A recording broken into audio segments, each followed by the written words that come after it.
সরকার বদল নিশ্চিত হতেই চাকরি গিয়েছিল আলাপন বন্দ্যোপাধ্যায় সহ মমতা জামানার সমস্ত প্রাক্তন আমলার। বিজ্ঞপ্তি জারি করে ভারপ্রাপ্ত মুখ্য সচিব জানিয়ে দিয়েছিলেন আর আসতে হবে না। প্রশাসনিক মহল মনে করছিল নতুন সরকার ক্ষমতায় এসেই আগের জামানার খুল নলচে বদলে দেবে। বাস্তবে হলেও তাই। মুখ্যমন্ত্রীর পরামর্শদাতা হিসেবে নিয়োগ করা হলো প্রাক্তন আমলা সুব্রত গুপ্তকে। ভোট পর্বে বিশেষ পর্যবেক্ষকের ভূমিকা পালন করেছিলেন তিনি।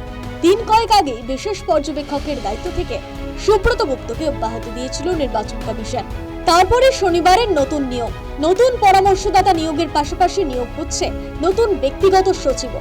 শুভেন্দু অধিকারীর ব্যক্তিগত সচিব হচ্ছেন শান্তনু বালা। তবে এখানেই শেষ নয়। বাস্তবিকে প্রশাসনের খোল নলচে বদলের পথে হাঁটছে শুভেন্দু অধিকারীর নেতৃত্বাধীন নতুন সরকার। গত 5 বছরে বিজেপি সহ বিরোধীরা বারবার রাজ্যের আইন শৃঙ্খলা পরিস্থিতি নিয়ে অভিযোগ করেছে।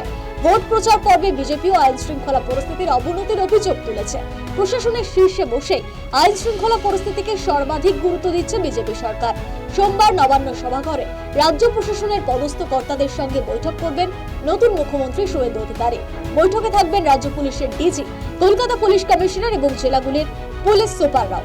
শনিবার শপথের পরে সরকার পরিচালনার রূপরেখা নিয়ে ধর্মতলায় পূর্ত ভবনের টেন্টে পুলিশ প্রশাসনের শীর্ষ কর্তাদের সঙ্গে বৈঠক করেন শুভেন্দু অধিকারী। প্রায় 45 মিনিট বৈঠক করেন। ছিলেন রাজ্যের মুখ্য সচিব, ষষ্ঠ সচিব, রাজ্য পুলিশের ডিজি, কলকাতা পুলিশ কমিশনার।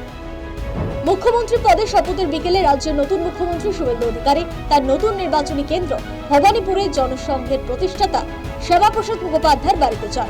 সেখান থেকে কালীঘাটের মন্দিরে গিয়ে রাজ্যবাসীর মঙ্গল কামনায় পুজো দেন। News time.